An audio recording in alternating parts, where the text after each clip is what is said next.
Hola, ¿qué tal a todos? Muy buenos días. Agradecemos mucho su puntualidad a este webinar gratuito que hacemos con mucho gusto de Firmante para ustedes. El día de hoy les tenemos un tema súper importante, pero más que eso tenemos, la verdad, un súper invitado de una categoría que la verdad les va a sorprender, les va a encantar el tema que les va a dar. El título que tenemos hoy para ustedes es Impuestos que se causan en la compra-venta de inmuebles en la Ciudad de México, y quien lo dará es el licenciado Felipe Carrasco Zanini, que es el notario número 185 de la Ciudad de México. Los dejo en excelentes manos y le damos con todo. Por favor, notario, muchísimas gracias por estar aquí con nosotros.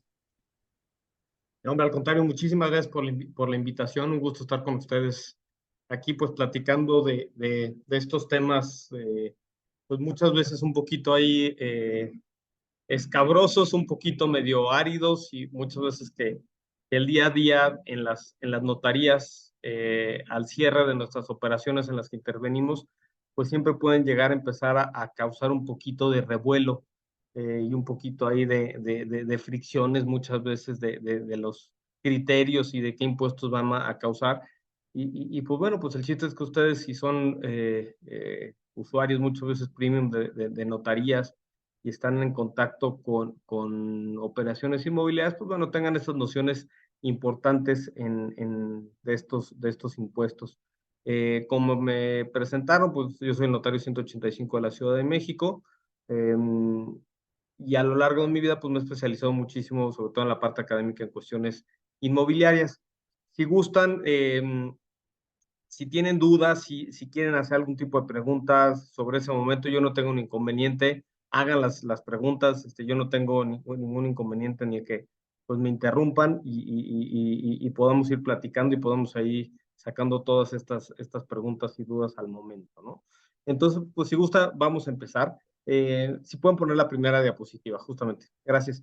Pues bueno, al final del día existe una obligación por parte de toda persona a lo largo de la Constitución. Existen distintas disposiciones muy importantes que establecen que pues tenemos que contribuir al gasto público, ¿no? O sea, que tenemos que contribuir aportando, y esa es pues la racionalidad de por qué tenemos que estar pagando impuestos al momento de hacer diversas operaciones.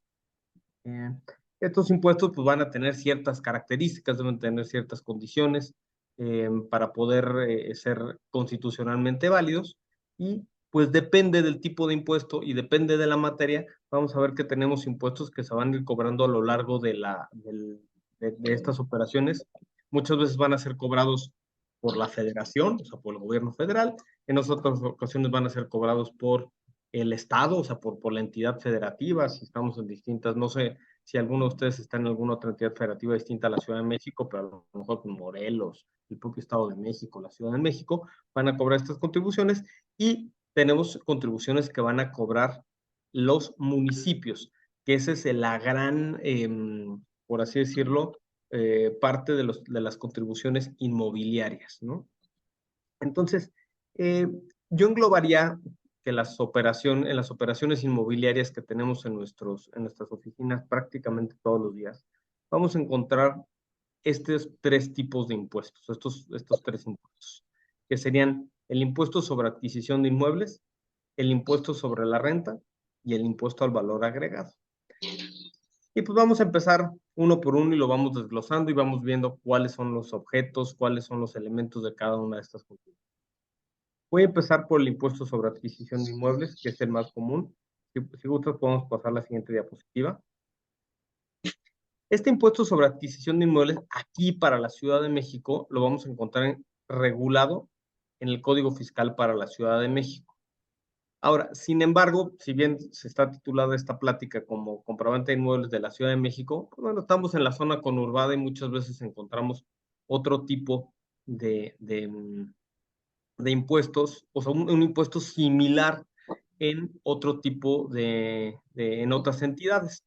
Por ejemplo, si alguno de ustedes ha hecho alguna operación en el Estado de México, pues es el famoso traslado de dominio que le llaman. Ese impuesto, pues bueno, va a tener ciertas peculiaridades distintas al Código Fiscal para la Ciudad de México. ¿Qué quiere decir esto, lo que les estoy diciendo? Que cada entidad, ¿sí?, va a tener impuestos distintos. Entonces, no vamos a tener los mismos supuestos de causación, o sea, de generación de este impuesto en la Ciudad de México, que en el Estado de México, que en Morelos, o ya nos vamos a ir más lejos, Quintana Roo y demás. O sea, vamos a tener distintos tipos de causaciones de estos impuestos. Ahora, estos impuestos que les decía que son un impuesto, como bien lo dice su nombre, sobre adquisición de inmuebles, van a tener una peculiaridad conforme a la Constitución, como lo dice aquí en la presentación, ya que es un ingreso municipal. Entonces, podemos llegar a un supuesto en el que en alguna entidad de la República no sea lo mismo pagar un impuesto en el municipio de Corregidora, en Querétaro, que en la ciudad de Santiago de Querétaro.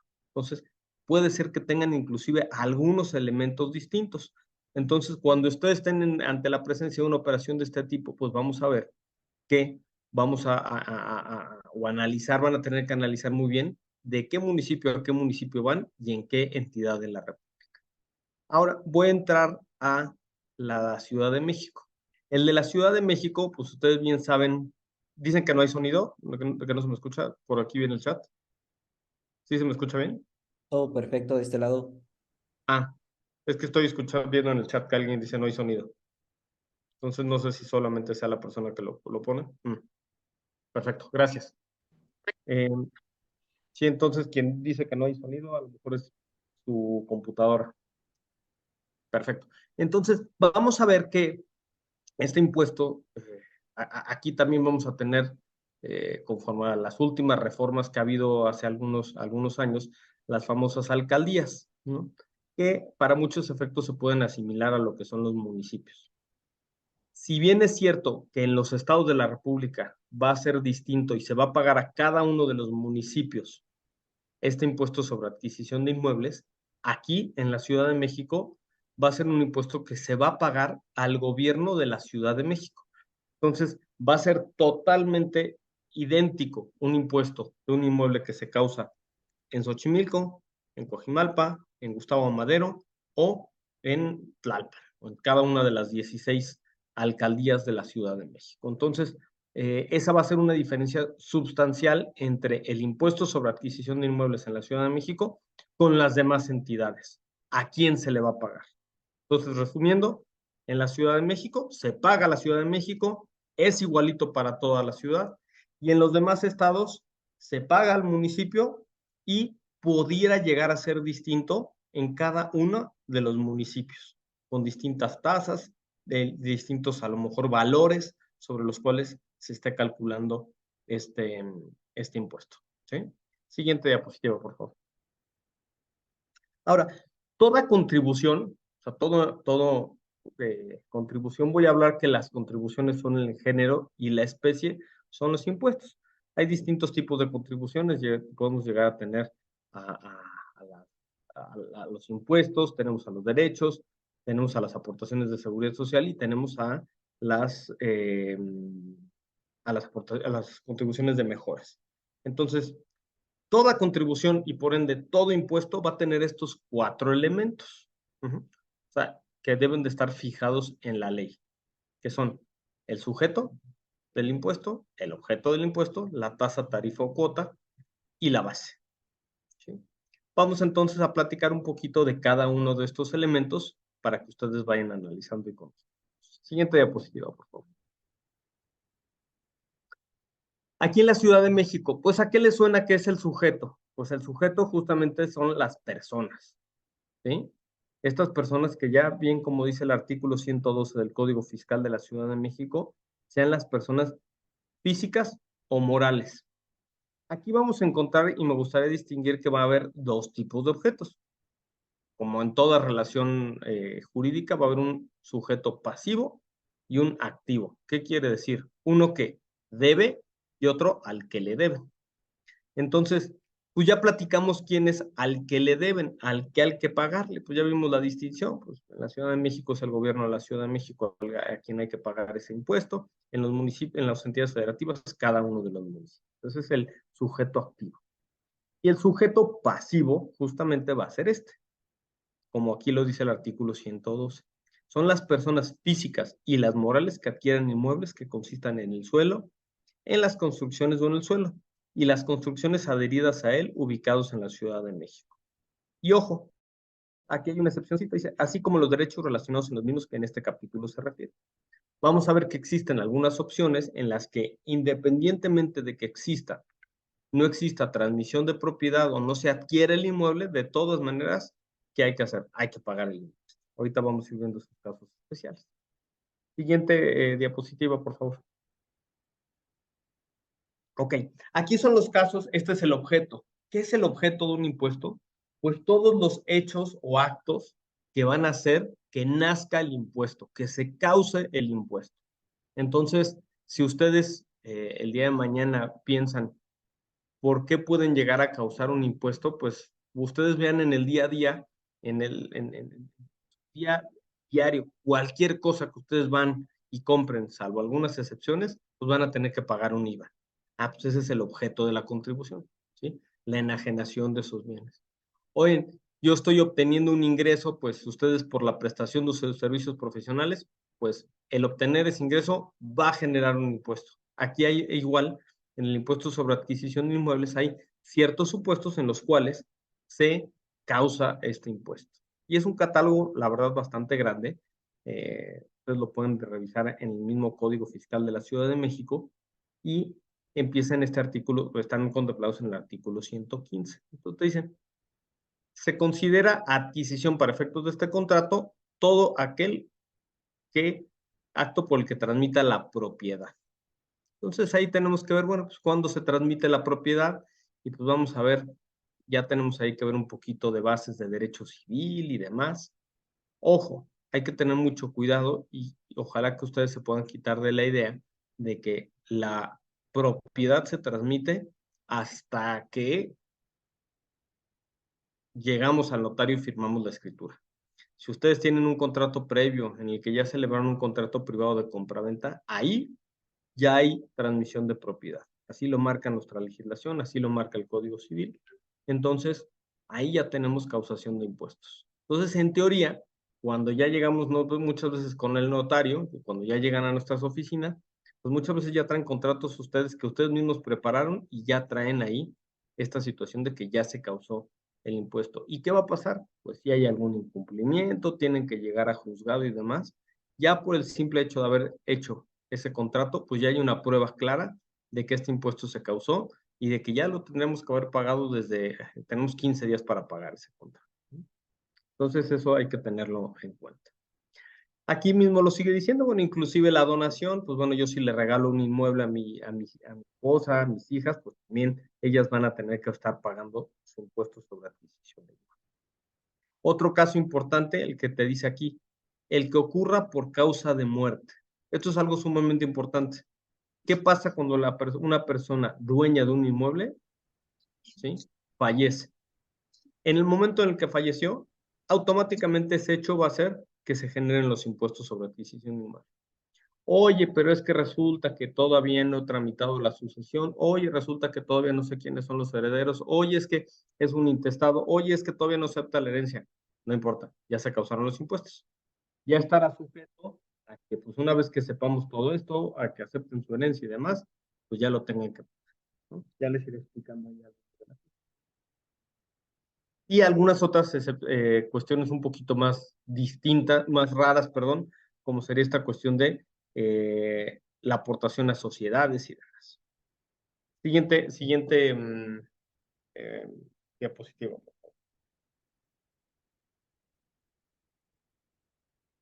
El otro elemento que vamos a encontrar en las contribuciones o en los impuestos es la tasa, la tarifa o la cuota, ¿no? Entonces, en toda contribución la vamos a encontrar. ¿Qué es una tasa? ¿Qué es una tarifa? ¿Y qué es una cuota? Pues les voy a platicar. La tasa, seguramente ustedes la van a conocer y me voy a adelantar un poquito al impuesto. La van a usar ustedes la usan a diario, a diario. El día de mañana ustedes ahorita salen de aquí y se van a comprar un café en una tienda, en una cafetería, o van al súper y compran algún insumo, algo para su oficina, o van a la papelería, o van a tener que pagar un impuesto. Y ese impuesto se llama el IVA. El IVA, todos sabemos que es una tasa, salvo algunas excepciones, del 16%. Entonces, ¿qué va a pasar? Si a mí el precio que me están vendiendo es de 100 pesos, pues voy a tener que pagar el 16%. Es de IVA. Esa es la tasa. Entonces, hay algunos impuestos que están, así lo diseñó el legislador, y decir, pues vamos a calcular los impuestos conforme a una tasa, el 16%. ¿No? Me voy a saltar el de la tarifa ahorita para explicárselas en la siguiente. Y otro tipo me voy a ir a la cuota.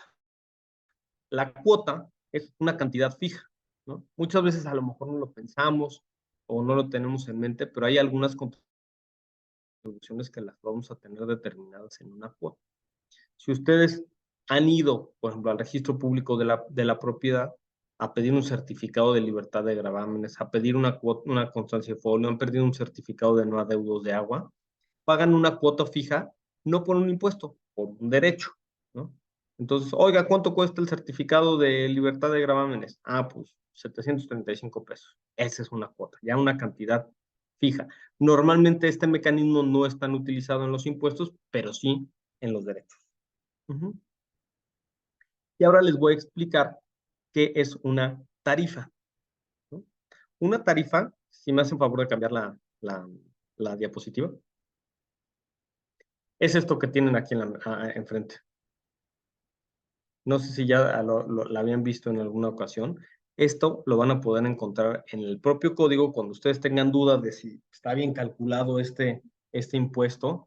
Si no les suena un poquito bien, pues lo pueden ver, acudir a su artículo 113 del Código Fiscal de la Ciudad de México, y ahí van a poder calcular el impuesto. ¿Cómo opera este cálculo de este impuesto? Inclusive si alguno tiene el día de hoy alguna operación en mente, en puerta, y quieren saber cuánto van a pagar de impuesto, ¿sí? Ahorita me interrumpen, me dan una cantidad y podemos hacer el cálculo sin mayor problema y con toda la confianza del mundo. Entonces, ¿cómo se va a calcular esto?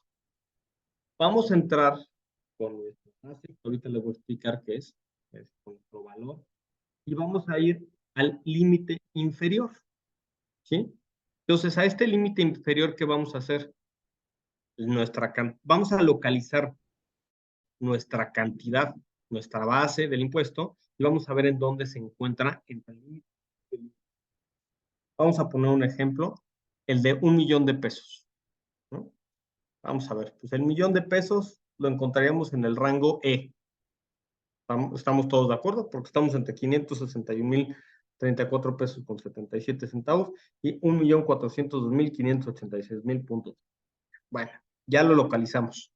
De ahí, por ahí alguien tiene un ejemplo. ¿Quién es Luz? ¿Sí? Si quieres, por favor, ¿quién es quien tiene un ejemplo? Si quieren hablar, por favor.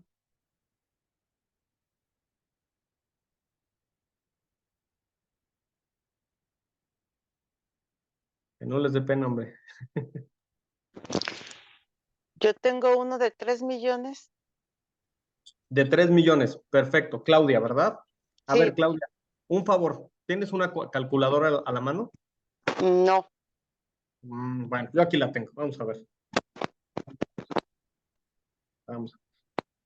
Calculadora con 3 millones. Y Luz ya puso también uno de 1,536,000, ¿verdad? Ahorita vamos a hacer los dos ejemplos. Nos echamos uno rápido. Los 3 millones. 1, 2, 3, 1, 2, 3. Miren, vamos a hacer esta operación aritmética. A ver, Claudia, tú misma, ¿dónde encontrarías, en qué rango encontrarías a los 3 millones? Ay, sabe ser en el último, es que no veo bien. Estoy en el teléfono y no veo. Ok. Bueno, lo encontramos en el rango G de gato.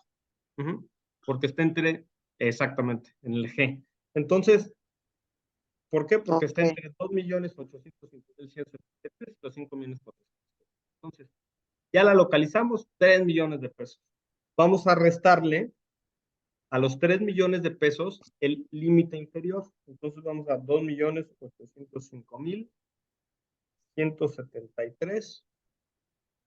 2.805.173.78. Y eso nos va a dar 194.826.22. A eso, ¿qué vamos a hacer? Pues bueno, vamos a multiplicar por 0.06191, que es el factor que está hasta la columna del lado derecho. ¿La tasa? Ese sería una tasa, por así decirlo. Así es. Entonces ahí nos va a dar 12.061 pesos con 69 centavos. Y a eso le vamos a sumar la cuota fija, que está aquí, en la de en medio, que son más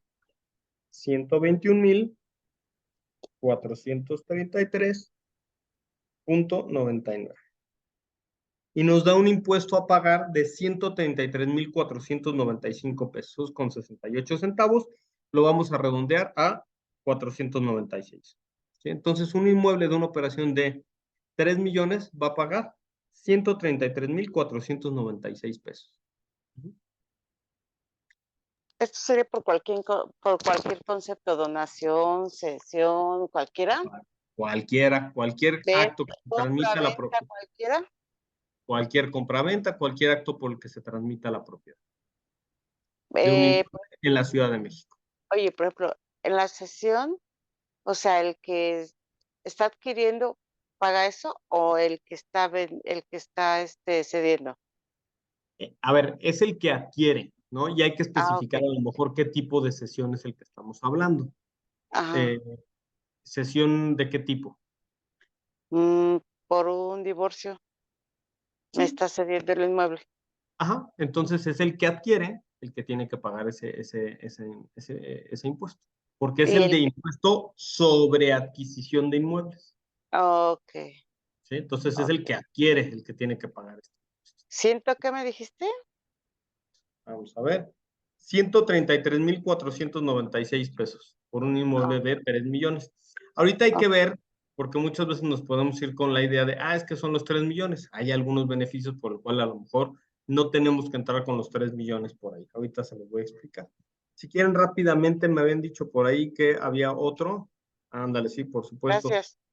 De qué con todo gusto. Otro ejemplo, claro, alguien me había dicho el de 1.536.000, el de... Hay otros dos aquí rapidísimo. A ver, si quieren me echo rapidísimo el de 1.576.000 y hay otro que me pusieron de 1, 2, son 17 millones. El que me pusieron 1.700.000, déjame ver, es que tampoco veo bien. No, 1.700.000, ¿no? Vamos a ver. Entonces es, vamos a ver. El pago es para la tesorería. Si el pago es para la tesorería y en las operaciones que se hacen ante notario, el notario es el que la va a retener. Vamos a ver. Entonces, el de 1.536.000, ¿en qué rango estaría? Está en el rango E. Entonces, vamos a ver. 1.036.000 menos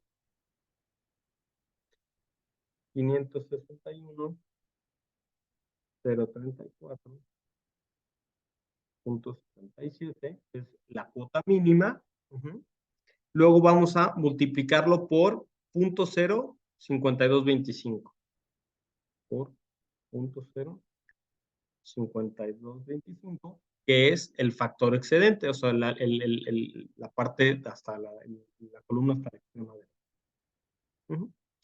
Y de ahí vamos a sumar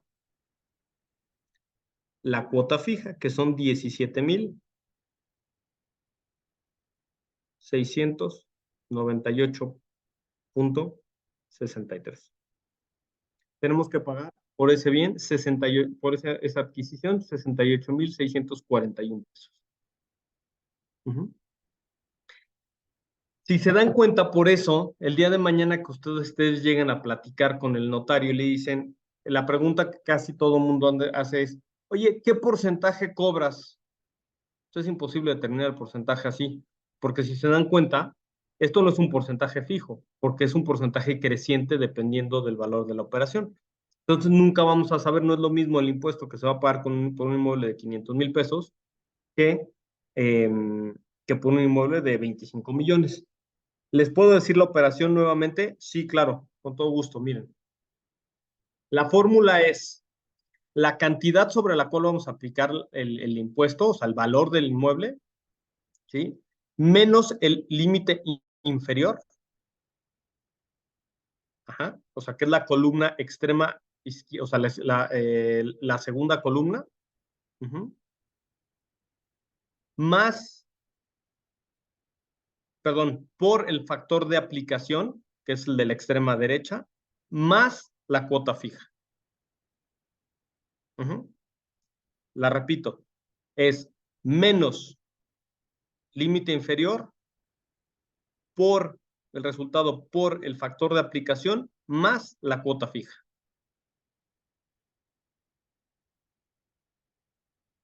Entonces, ¿esto qué va a hacer? Pues va a distorsionar justamente en su totalidad el tema de cómo hacer, un porcentaje fijo. No hay forma de saber el día de mañana. O sea, estas preguntas del día, insisto, de, oye, ¿qué porcentaje voy a pagar? ¿Quién sabe? Porque pues, tenemos que entrar aquí. Y si ustedes ven, pues no es lo mismo el porcentaje de un inmueble de 3 millones de pesos que de 1,536,000, de 1,200,000, ¿sí? Son distintos, ¿no? En el caso de la venta de un inmueble de 1,500,000 son 61,445. Sí, si alguien ya hizo, me suena lógico si lo que hicimos ahorita de 1,600,000 y fracción mil, es un poquito, es de 68,000, el de 1,500,000, pues me suena lógico que son 1,500,000, perdón, los 61,000 pesos que me mencionas. Entonces, vamos a ver entonces la siguiente, no sé si les quedó duda en esta parte de cómo calcular el impuesto. ¿Sí? Insisto, la fórmula es el límite inferior, se lo vamos a restar a nuestro valor. Luego lo vamos a multiplicar por el factor y luego le vamos a sumar la cuota fija. Así de sencillo, vamos a utilizar las 3 operaciones matemáticas básicas. Siguiente diapositiva. Licenciado, ¿puede Sí, repetir la fórmula? Por favor, no la alcancé a escribir. claro que sí, con todo gusto. Vamos a ver el valor de nuestro inmueble menos el límite inferior, que es la segunda columna. Luego vamos a, ese resultado que nos va a dar, vamos a multiplicarlo por el factor que es la columna de la extrema derecha. Ajá. Y a eso le vamos a sumar la cuota fija. Entonces vuelvo a lo mismo. ¿Qué debemos de hacer? Voy a repetirlo para que quede súper claro. Vamos a identificar el valor de nuestro inmueble y vamos a ver en qué columna de estos rangos, ¿no? Como en los ejemplos que estuvimos haciendo, el de 3 millones está en el rango G, el de 1,500,000 está en el rango E, y vamos a hacer uno de 20 millones está en el rango I, ya lo vamos identificando. Ya que lo tenemos identificado, vamos a ver qué hacer. Vamos a hacer una simple resta, restar el límite inferior. Nos va a dar un resultado. Ese resultado lo vamos a multiplicar por el factor. Ya tenemos otro resultado. Y ese resultado le vamos a sumar la cuota fija. ¿Quedó claro? Licenciado, Sí. en cuanto al el ejemplo de 1,536,000, ¿está en el rango F, no en el E? ¿O estoy calculando mal? A ver, tú dime. Porque vale 1,536,000 y está referido al espacio. Tienes razón, tienes razón. Ajá. Tienes toda la razón. Tienes toda la razón. Está en el rango. Entonces, si tú, sí, a mí también, la pantalla la tengo. Si es que la pantalla es muy pequeña, está limitada así. Entonces, si quieres, vamos a hacer 1,536,000 por Lo hacemos rapidísimo. Hagamos rapidísimo. Vamos a ver.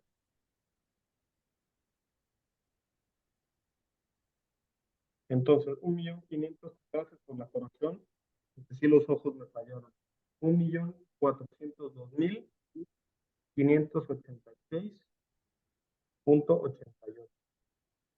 Nos da 133.413 y lo vamos a multiplicar por 0.05707. 7.613 y ese le vamos a multiplicar, le vamos a sumar 54.474.48. 62.088 pesos. Sí, Pues en sí. efecto, sí me había salido. Entonces, aquí digamos, cuando tengamos, el caso que yo tengo es a través de una sentencia judicial, donde se va a inscribir el bien inmueble ante el registro. Ahí estás hablando justamente de los casos más raros o de los casos excepcionales. ¿Por qué? Porque cuando es derivado de una sentencia judicial, ¿qué tipo de sentencia judicial es? A través de una prescripción positiva. Aquí lo que tienes que ver, ahí ya nos estamos metiendo en una bronca de cuándo tuviste que haber pagado el impuesto. En materia de prescripción, ya no puse todos los ejemplos porque pues, son más de 15, 16 ejemplos de cuándo se causa este impuesto. Pero en la prescripción se causa al momento en el que cause ejecutoria la sentencia. Entonces, a partir de ahí tienes 15 días para correr y a pagar el impuesto. Desgraciadamente, muchas veces no se hace así. Si lo estás haciendo así, tienes que usar esta tablita de la que me estás, esta misma tabla. Si no, vas a tener que ver la tabla del año en que causó ejecutoria. Perfecto. Sí. ¿Sí? Y ya traes actualizaciones y recargos. Ok. Entonces, por ejemplo, si aquí me lo cedieron el año pasado, ¿tengo que calcularlo a este año? Si hubo una transmisión, vuelvo a lo mismo, que operó el año pasado o hace 2 años, hay que utilizar no la tabla de este año. Esta tablita que yo les estoy poniendo es la de este año. Ustedes han escuchado que seguramente todos los años, a Sí. finales de año ya en estos, ahorita está este pleito, ¿no? No, el presupuesto de egresos, la ley de ingresos, Sí, todo este pleito entre diputados. Es sí, la eso, actualización. todos los años cambian los impuestos, todos los años. Entonces, esta tablita es para este año. Oye, yo tengo una operación, por ejemplo, de un remate judicial, yo tengo una operación de una sesión de derechos litigiosos o adjudicatarios de hace 2 años, yo tengo pues bueno, hay que usar la tablita de cuando sucedió ese acto, no la de este año. Ok, gracias. Déjenme ver por aquí en el chat que se puso alguna pregunta por aquí. Licenciado, pero esa tablita de años anteriores, ¿también la consultamos en el Código Fiscal de la Ciudad de México? Tiene que haber un código fiscal del año en cuestión. Ahí yo lo que les recomiendo para poder ver leyes fiscales y cualquier tipo de ley, para ver una ley vigente, desgraciadamente cuando utilizamos leyes y buscamos en Internet, podemos correr un riesgo muy grande de utilizar como un médico una medicina caduca, porque si ustedes han visto, las leyes se han reformado muchas veces. Yo en lo personal, cuando quiero ver una ley, si está vigente o no, búsquenlo en Google, las leyes en la página de Internet de la Suprema Corte. Y ahí mismo en esa página, que es una maravilla, puedes ir buscando año por año cómo estaba la ley en el año en cuestión.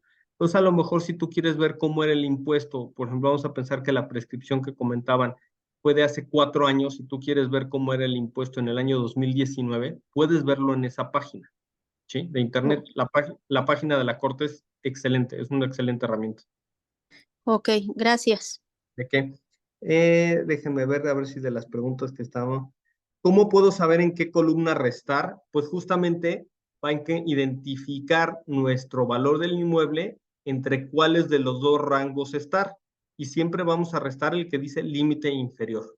Entonces es importante identificar nuestro valor de nuestro inmueble, identificarlo entre qué rangos de esos dos, de límite inferior y límite superior a estar, y de ahí restamos el límite inferior. Vamos a ver. ¿Nos puede enviar los supuestos, por favor? Sí, claro que sí. Les digo, pueden encontrar todos los supuestos en el artículo 115 del Código Fiscal. Lo pueden buscar en internet, pero de todas maneras se los puedo poner enviar con firmante para que ustedes los puedan tener. Luego, si tengo el valor del inmueble límite inferior, ya no sé qué inciso debo restar. Justamente el límite inferior es el que debes de restar. Ese siempre aprendes. El que se resta es el límite inferior. El valor del inmueble para el cálculo es el del cierre de operación o del avalúo. Ahorita voy a entrar a eso, que es el siguiente elemento. Excelente. Ahorita vamos a seguir entonces. Entonces, dudas de la mecánica del cálculo para poder seguir en la siguiente diapositiva. Podría repetir. La página donde puedo buscar las leyes es la página de internet de leyes de la Suprema Corte de Justicia. Ustedes buscan así, leyes Suprema Corte de Justicia de la Nación en Google y ahí les va a aparecer. A ver, espérenme. Perla Garrido me pone mi duda, ya no supe cuál es. ¿Se aplica esta tabla a nivel nacional? No, es lo que les decía. Este impuesto es local. Este es el de la Ciudad de México. Y vamos a tener que buscar, como les mencionaba, en cada municipio pudiera llegar a cambiar esta tarifa en las demás entidades. Aquí en la Ciudad de México, esto que les estoy explicando es para toda la Ciudad de México. Pero en las demás entidades de la República, como es un ingreso que se le paga al municipio, pudiera llegar a ser distinto inclusive en cada municipio. La generalidad es que es casi en todas las entidades es muy parecido. Si ustedes van al Estado de México, en todos los municipios se paga igual. Pero hay algunos que son un poquito distintos, como lo recuerdo, Puebla, me parece que no es lo mismo pagar justamente Puebla a Cholula. Cholula me parece que algunos, no lo tengo en mente este año, pero por lo menos en Cholula me acuerdo que algunos años era distinto. No es lo mismo pagar un inmueble en el municipio de Corregidora que en el municipio de Santiago de Querétaro. Entonces sí es importante que vean ese tipo de cuestiones. Cada entidad, ahorita pues no podemos hacer el ejercicio con cada una de las entidades porque no vamos a acabar en todo ni siquiera en el tiempo que tenemos, sino en todo el día, ¿no? Ya se pusieron parejo, sí, pero es un ejemplo de que pueden llegar a cambiar municipio por municipio. Eso es a lo que yo quiero llegar. Bueno, por ejemplo, cuando se firma el contrato de compraventa para el apartado y es con crédito bancario Infonavit, se tarda alrededor del mes. Ahí ya les caen recargos. En estrictísimo sentido, les diría que sí. Sin embargo, hay que tener mucho cuidado cómo se redactan esos contratos. Y muchas veces, pues, nosotros como notarios nunca tenemos el conocimiento de la existencia de ese contrato. Entonces, pues nosotros, si ustedes ven lo que se hace en las escrituras, nosotros hacemos el contrato de compraventa en nuestras escrituras. Entonces, pues prácticamente ese contrato nunca se tuvo conocimiento de su existencia y no nació pues, a la vida pública, aunque sí, en estricto sentido, ahí se haya causado el impuesto. Bueno, vamos a ver. Aquí es la pregunta que les decía. El valor del inmueble. ¿Cuál es el valor del inmueble? Pues justamente, tenemos tres opciones. Tenemos el valor de adquisición, que es justamente el valor el precio de compraventa, ¿no? Ese es el que libremente pactan ustedes, o las partes. Luego vamos a tener otra opción, el valor catastral determinado con la aplicación de los valores unitarios. ¿Ese cuál va a ser? Pues el que está en la boleta predial del bimestre en el que se hace la operación. Por eso muchas veces ahí el notario, no, tráeme el del bimestre actual, ¿no?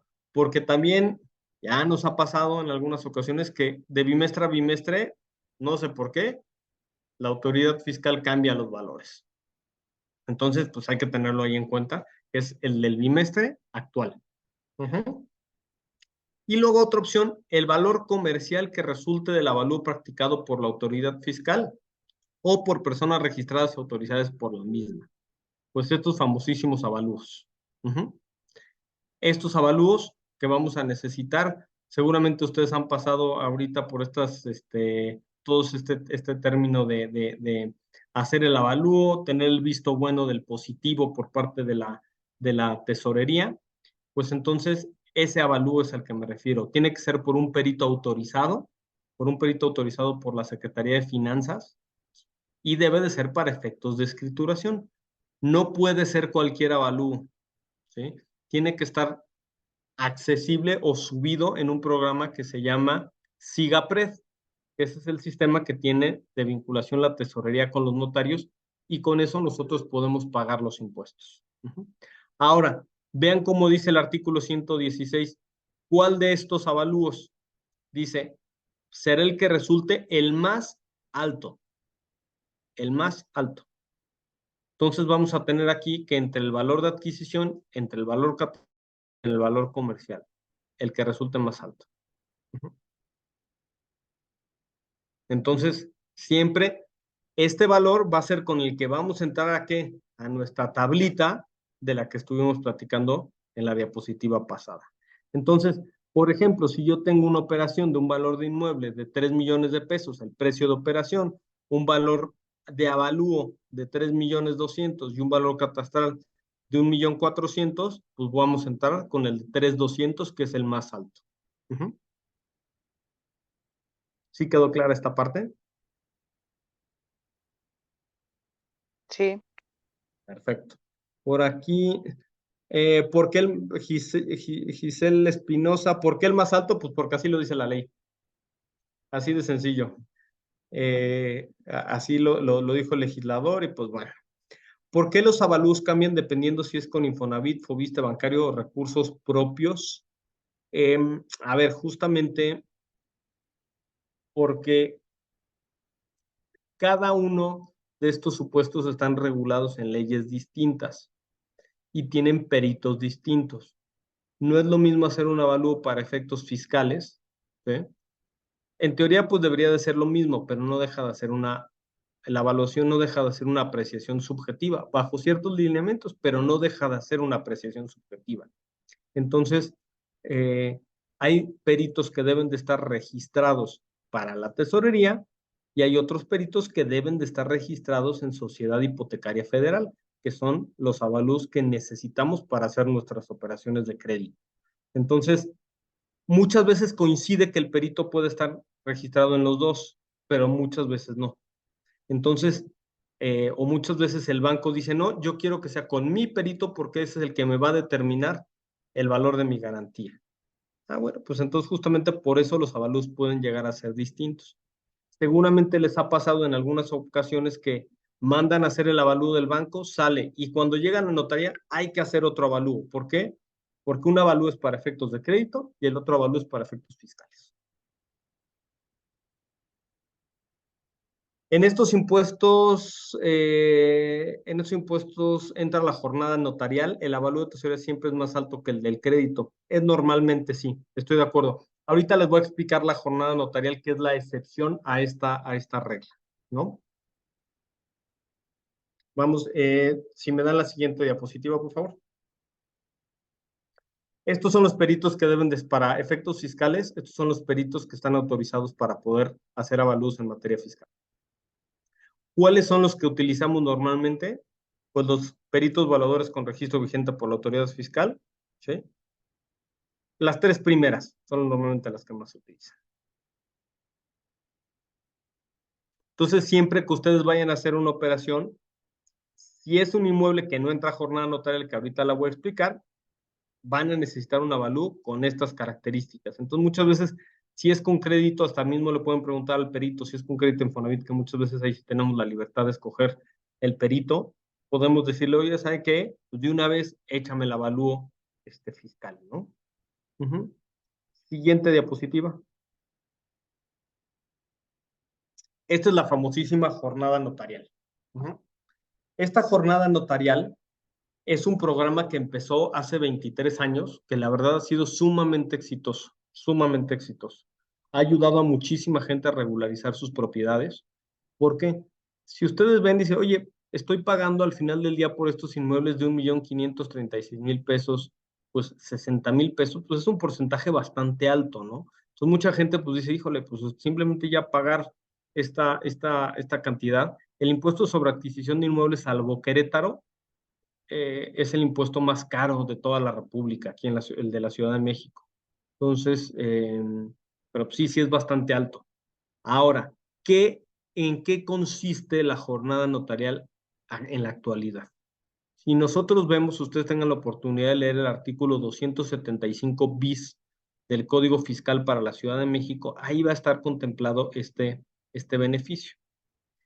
El primer gran beneficio es que no vamos a necesitar avalúo. No vamos a necesitar avalúo siempre que nuestro valor catastral, uno, no sea superior a 1,477,934 pesos. Dos, los impuestos, o sea, esta mecánica de lo que platicamos de esta tablita que entramos, en lugar de entrar a calcular sobre el más alto, ¿sí?, que puede ser el precio o el avalúo, siempre vamos a entrar ¿con qué? Con el valor catastral. Entonces, si ustedes se dan cuenta, muchas veces, operaciones a lo mejor que andan rodando los 2 millones y fracción, o hasta más, podemos tener valores catastrales muchísimo más bajos.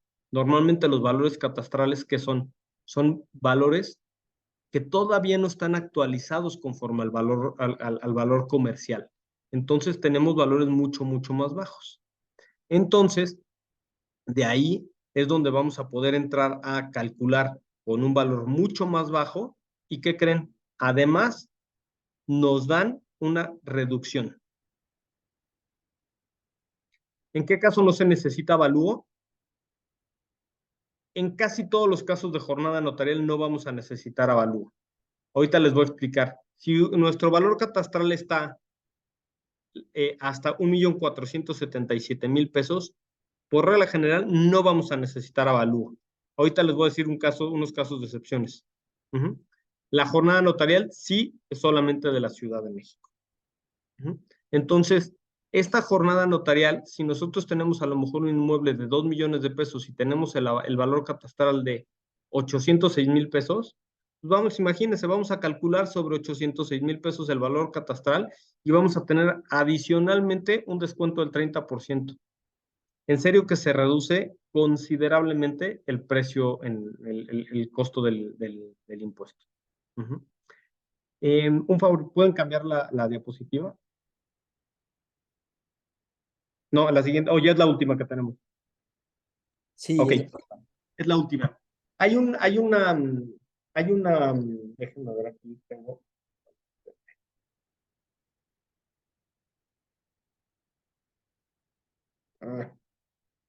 Perdón. Está medio lento aquí esto.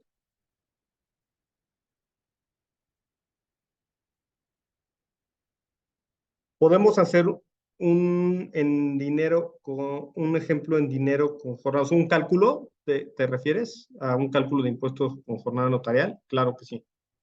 ¿Con qué cantidades lo quieren?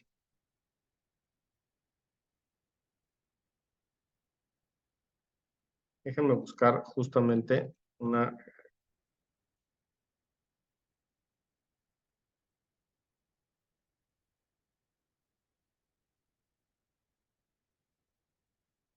Un segundito.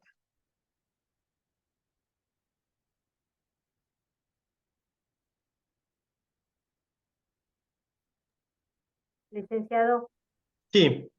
para el caso de un terreno que si se llega a hacer la subdivisión alcanza el beneficio de entrar en jornada notarial, entonces lo primero es hacer el juicio para obtener la subdivisión, porque si no se subdivide no alcanza este beneficio. ¿Es correcto? No es necesario el juicio. Ahora, qué bueno que me lo dices y porque ¿qué se necesita para que entre a la jornada notarial? Primer punto, se necesita que sea habitacional el inmueble. Requisito número 1. Si no es habitacional, no entra la jornada notarial. Entonces, si es puro terreno, no entra. Así es habitacional. Ok. Segundo, este beneficio solamente se puede obtener una vez al año. Entonces, si ustedes tienen un cliente que va a comprar 2 inmuebles en un año, pues solamente lo van a poder usar una vez al año. Ok. ¿Ok? Sí, sí, muy bien. Ahora, vamos a ver. Siguiente situación. ¿Qué pasa si yo tengo un inmueble hasta 1,209,794 pesos? Nunca voy a necesitar avalúo. Para nada. No es necesario. Ese no lo necesito para nada. Entonces tú puedes llegar directamente con el notario. ¿Qué te va a pedir? La última boleta predial. En esa última boleta predial en el inmueble debe de tener un valor inferior hasta 1,209,794 pesos. Y no vamos a necesitar avalúo. Y debe de tener ¿qué? Un H. O sea, ya ustedes han visto que en las boletas prediales tiene una H, que justamente es el uso. Tiene H, perfecto. Es uso habitacional, no hay ningún problema. Segundo, vamos a entrar, perdón, dice, solo que sacan un crédito de alguna institución financiera. Sí, estoy hablando para efectos fiscales, no lo vamos a necesitar para efectos fiscales. Entiendo que pudieran, si se necesita un crédito, sí vamos a necesitar el avalúo, pero para efectos del crédito. Pero entonces ya no va a jugar en el cálculo del impuesto ningún avalúo. Y el cliente no va a tener que hacer esa erogación de pagarle los honorarios al valuador para su trámite. Segundo, pues que solamente va a poder usar ese beneficio una vez al año. Tercero, va a tener que hacer una manifestación ante el notario de que no ha interpuesto ningún medio de defensa en contra de contribuciones fiscales o que no tiene ninguna querella por parte de la autoridad. Eso lo hace ante el notario. Y el notario va a hacer todo el trámite de obtenerle su constancia de jornada notarial. Nosotros en nuestras oficinas tenemos un sistema que se conecta con la Dirección General de Regularización Territorial y a través del Colegio de Notarios podemos conseguirle esa constancia de jornada notarial. Otra, quítense la idea de que las jornadas notariales son temporales. Ya es un programa que está en ley. Está todo el año. Absolutamente todo el año. Entonces, a veces lo echan a andar en lo que empiezan con las jornadas, ya en lo que se quitan el gorrito de la fiesta de Navidad y demás, pues lo empiezan a arrancar por ahí de febrero más o menos. Y hasta el 31 de diciembre podemos seguir firmando con jornada notarial. La única excepción es que tenemos nosotros los notarios que haber pagado los impuestos y los derechos antes del 31 de diciembre. E ingresarla a registro público antes del 31 de enero. Ese es el requisito nada más. Entonces eso va a ser hasta inmuebles cuyo valor catastral no supere el 1,209,790. Siguiente rango, de 1,209,794 hasta 1,477,934, ahí sí voy a necesitar un avalúo, pero solamente va a ser para efectos, se llaman estadísticos. Nada más lo quiere saber la tesorería, cuánto vale el inmueble, pero no nos va a funcionar para efectos del cálculo, no va a ser relevante para efectos del cálculo del impuesto. Solamente lo quiere pues, para saber cuánto vale el inmueble. Y aquí es donde ya está un poquito más complicado. Si tenemos inmuebles entre 1,477,934 hasta los 2,093,737, ahí sí el avalúo va a entrar a ser parte del cálculo del impuesto. Ya no vamos a calcular solamente con el valor catastral y necesitamos que tanto el avalúo como el precio de operación sea inferior a 2,093,737 pesos. No sé si me estoy dando a entender. Sí, sí, bueno, por ¿Sí? mi parte. Y ahí, ¿qué beneficio me dicen? Pues, ¿qué beneficio va a tener? Pues nada más vamos a tener que el beneficio del 10% del impuesto. Pues, algo es algo, ¿no? Algo será. Algo nos habremos ganado. Perla, no entendiste. A ver, vamos a ver. Hasta 1,209,000 No necesitamos avalúo, no necesitamos absolutamente más que nuestra boleta predial del último bimestre de la operación en la que se está haciendo. Entonces ahorita pues ya Se necesitamos... refiere al avalúo fiscal, ¿cierto, licenciado? ¿Perdón? Cuando menciona que no se requiere avalúo, se refiere al avalúo fiscal. Es correcto. Quiero entender, ahorita estamos en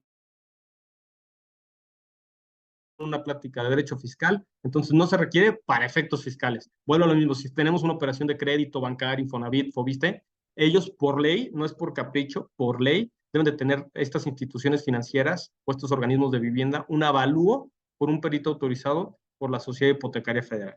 Entonces, pero estoy hablando de avalúos fiscales ahorita porque estamos en una plática fiscal. Entonces, si tú tienes una operación de contado, hasta con un valor catastral de 1.209.794, no vamos a necesitar avalúo. O sea, tú llegas con tu boleta predial y se acabó.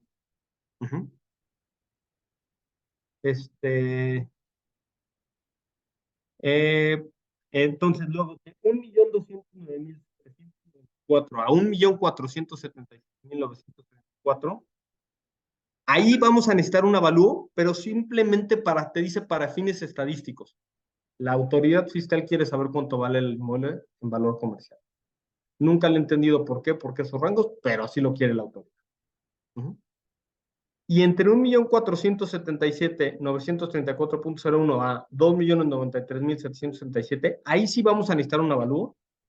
Y ahí sí, ya no solamente tenemos que tomar en cuenta el valor catastral para ver si entra jornada o no entra. Ahí vamos a necesitar tener que también el precio y vamos a necesitar el valor que no supere estos 2.093.000 y fracción de pesos. ¿Sí quedó claro el tema de la jornada?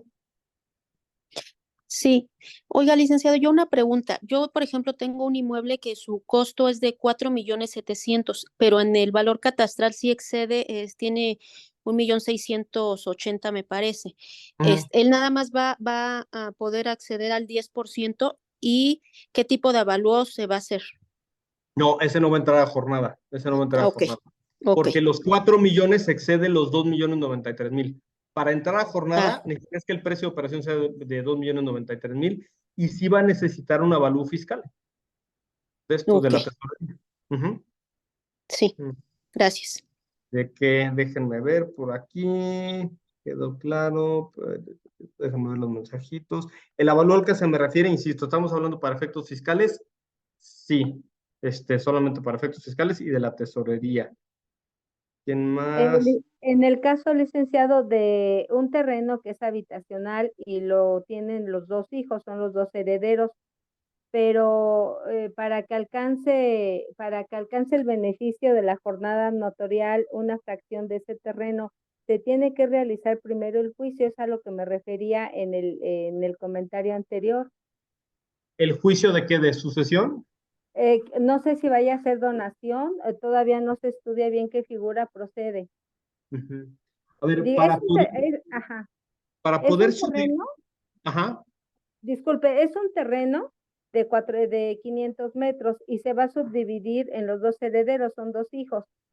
Para que alcancen el beneficio de la jornada notarial, deben primero hacer la subdivisión para que cada hijo pueda acudir ante el notario y puedan acogerse a este beneficio. Sí, así es. Sería recomendable, ¿por qué? Porque muy probablemente con eso vamos a bajar el valor catastral de ambos, primero subdividir, sacar boletas prediales individuales y ver si algunos entran en algún otro beneficio. Hay un programa inclusive especial del cual ya no les hablamos, ya no quise, porque digo, la verdad es que la materia fiscal es amplísima, ahorita podríamos aquí echarnos horas. Pero el siguiente artículo de la jornada notarial, este es el 275 bis. El 275 ter es un programa especial para sucesiones. Es mucho más benéfico, porque eso te da hasta el 80% de descuento. Entonces es mucho más benéfico, pero también está sobre valor catastral.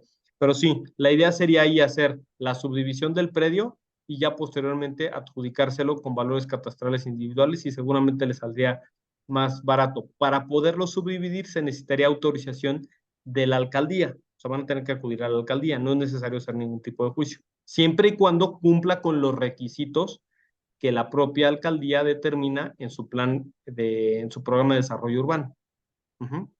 Bien, porque nos comentaban que es apellido Linde. No. El apellido Linde es una cosa totalmente distinta.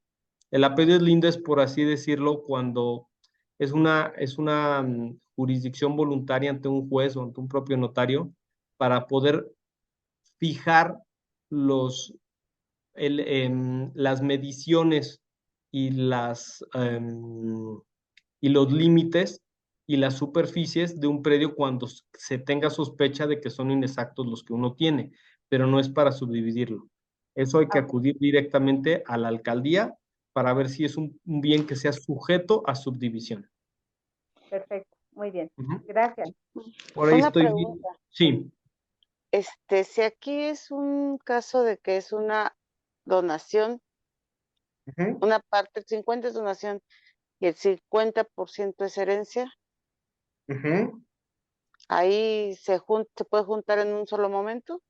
Sí, ahí habría que ver cuál de los dos programas, como les mencionaba, existe un programa de sucesiones que pudiera llegar a ser inclusive más benéfico para el tema de la herencia, y el de la donación entrar a jornada notarial no tiene ningún inconveniente. Habría que sacarle números en su momento.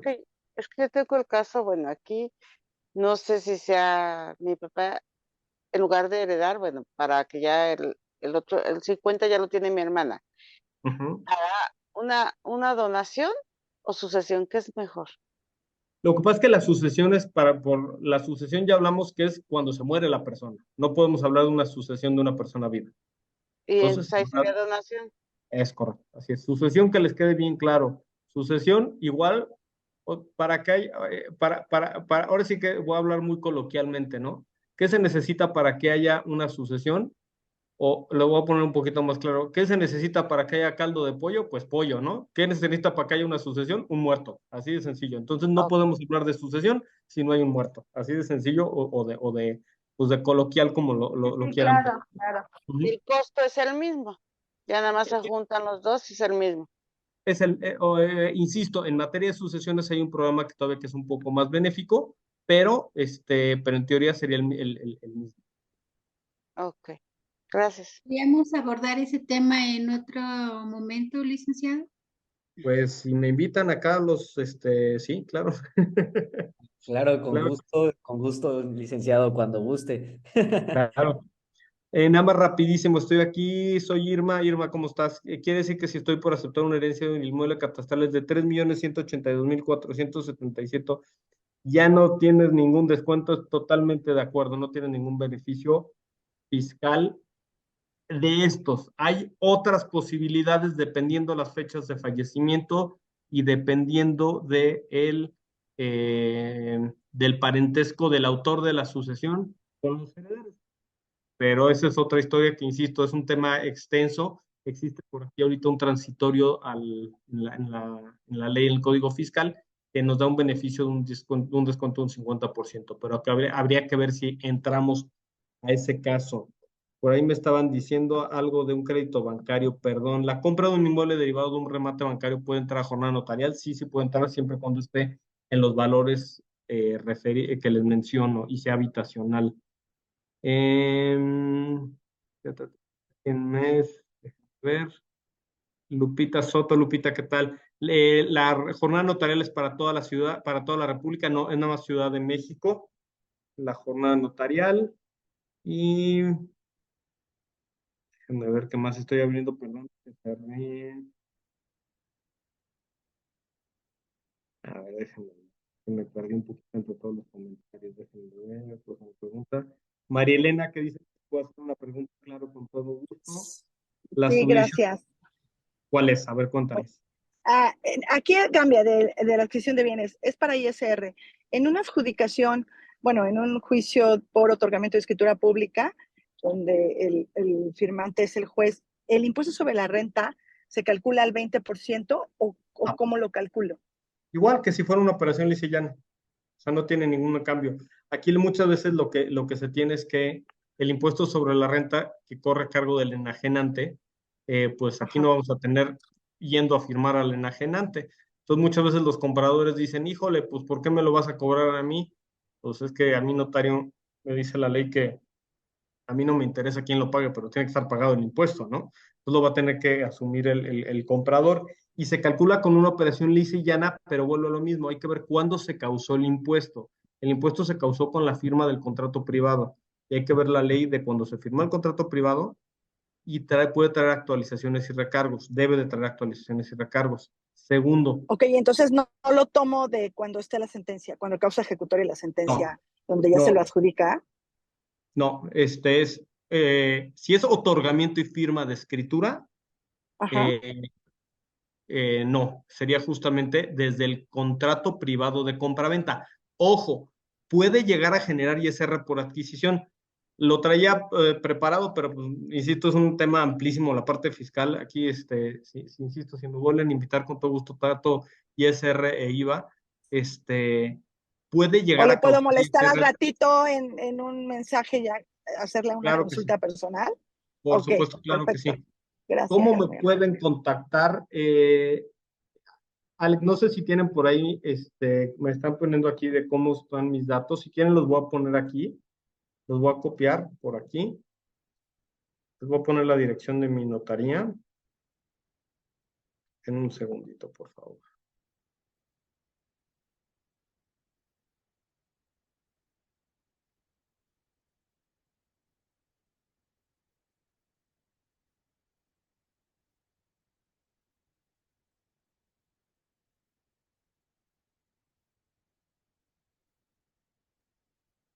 Sí, licenciado, yo tuve oportunidad de conocerlo cuando tenía sus oficinas en la calle de Madrid. ¿Ya no está ubicado en esa dirección? No, ya no, ya ando un poquito más hacia el sur. Esa Ah, es caray. esa notaría que conocieron era la notaría de mi padre. Así Entonces, es, tuve él la era, fortuna de conocer a su padre. así es, así es. Él ¿Dónde está entonces? Miren, les voy a poner ahorita aquí en el chat mis datos. Ahí está, ya se los puse. Temporada. Si aún hay tiempo, nos puede hacer un cálculo con jornada notarial, con todo gusto. Perdón, licenciado, ¿qué número de notaría es? 185. Gracias. ¿Quieren que hagamos un cálculo de jornada notarial? Sí, claro. Si no me corren aquí los de nuestros amigos, con todo gusto. ¿Quieren? ¿Quieren? Licenciado, perdóneme, Sí. nada más una pregunta rápido. ¿El valor catastral de una boleta predial es fijo o cambia? Cambia cada año y desgraciadamente últimamente la tesorería los ha inclusive cambiado durante los bimestres o los puede cambiar durante los bimestres por una actualización que haga al catastro. Ya ven que ahorita, por ejemplo, ya lleva tiempo esta situación de actualización del catastro, pues con drones, con con estos sistemas satelitales, simplemente con el Google Maps pueden hacer mediciones y actualizarlo. Entonces, por eso es importante que tengan la boleta predial del último bimestre. Ok, gracias. Okay. Si gustan, hacemos el cálculo de una jornada notarial. A lo mejor de los casos que me dijeron de los de 3 millones, 1 millón y pico, tienen la boleta predial. Entonces ya saben que andamos en cuánto andábamos en los valores y pues, si entran la jornada van a ver la diferencia, ¿no? No sé si alguno de ustedes lo tenga por ahí o simplemente hacemos un ejercicio aleatorio del que ustedes quieran.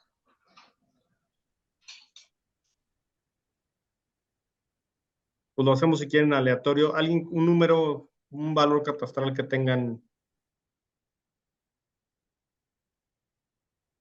Sí, yo tengo uno. A ver. Aquí estoy checándolo precisamente porque me lo acaban de dar, pero no lo tengo a la mano. Aquí. Es el 0.45. Pero el valor catastral. Al valor catastral es de 834,901. 834,000, ajá. 901.86. .86. Ok, ¿se podrían ir a la diapositiva donde está la tablita del impuesto, por favor? Esa. Ahí vamos a localizarlo y vamos a encontrar que está en la tablita E. ¿Estamos de acuerdo? En el rango E. Y ahora sí no me fallan los ojos. Estoy de acuerdo. Menos 561 0.34, bueno, espérame. 0.34.77. Nos va a dar 273,867.09 por 0.5225. 14,309 más 17,698.63. Nos da un impuesto de 32,008 pesos. Ahora, nos bajamos, por favor, al de la tablita de la jornada. ¿En qué descuento tendría este inmueble? ¿Era sobre 800 qué? 834, ¿cuánto era? Que como dice el cálculo, ¿quién me pasó el número de los 800 y qué? Al 30%, correcto. Entonces va a tener un descuento del 30%. Va a tener que pagar 22,405 pesos. Hacia arriba, por favor. 22,405 pesos es lo que tendría que pagar.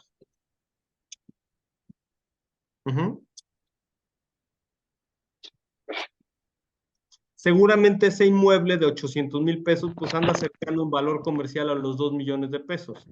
Ya vieron cuánto andaría pagando con 2 millones. Hicimos el ejercicio con 1,500,000. De 1,500,000 estaría pagando 60,000 pesos. Pues imagínense, va a tener que pagar menos de una tercera parte. O sea, reduce considerablemente el impuesto. Es un beneficio. Y la jornada notarial también aplica a los derechos de inscripción en el registro público. Digamos que en este caso, licenciado, que el avalúo es de 2,500,000, siendo que el valor catastral es de 800, como usted lo dice, se va a calcular sobre el avalúo que tenga mayor valor, que es el de 2,500,000. Pero como entra jornada notarial, entramos al valor catastral, ¿eh? Pero esto es a través de una resolución judicial. Esto también... Habría que ver el tipo de resolución judicial y si es susceptible de ser formalizada ante notario.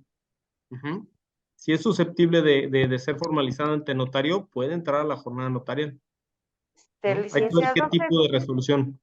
¿Puedo hacer una cita con usted? Porque este es el caso, licenciado. Estamos en la tesorería y nos están pidiendo innumerables requisitos, pero si nos podemos acoger a la jornada notarial. Sí, claro. ¿Me puedes mandar un correo ahí a donde lo puse, por favor? Con mucho gusto, claro. Claro que sí, con todo gusto. Perfecto. Oiga, licenciado, si el inmueble vale más de 3 millones, pero en valor catastral está en 719, y ese es el caso de donación y sucesión. 719, sobre 719. Ajá. ¿Sobre 719? Ok. ¿Y si es cesión también sobre 700? Todo sobre esa cantidad. Ok.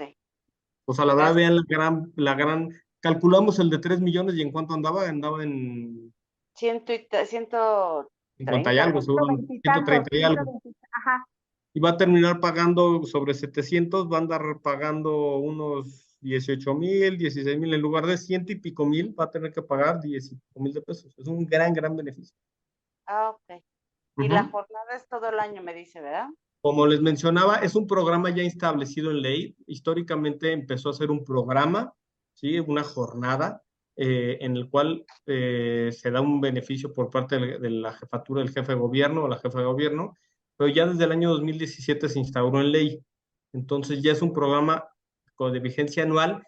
Tardan un poquito en echarlo a andar porque pues hay que hacer las papeletas y en lo que se coordinan y en lo que se quitan ahora sí que el gorrito de la fiesta de Navidad y en lo que arranca el año, normalmente está empezando por ahí de mediados de febrero y termina el 31 de diciembre.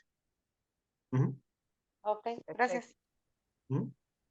Pues creo que de impuestos locales sería todo. No pudimos entrar a los federales porque ahí sí nos tardamos otro ratotote.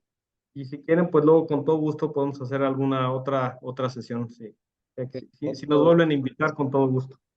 Perfecto, licenciado, por favor. La verdad es que todos nos quedamos con el ojo cuadrado. Sabemos que nos hace falta aprender mucho y la verdad es que le agradecemos, conocemos su agenda, lo complicada que a veces es y que nos pueda dejar este espacio. La verdad le agradecemos muchísimo. Es un gusto estar con ustedes y en serio lo que requieran y me dará mucho gusto agendar una nueva sesión. Perfecto. Pues de todos modos, vamos a estar compartiendo los datos del licenciado directamente en el WhatsApp donde les hicimos llegar la liga de invitación. También este video lo van a poder ver en nuestro canal oficial. Nos pueden buscar como Firmante MX en YouTube y ahí va a estar después de las 3 p.m. Ya lo pueden ver sin ningún problema.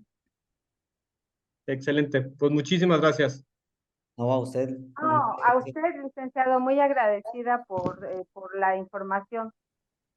Es un gusto. Hasta luego. Gracias, muy amable. Que tengan buen día. Gracias.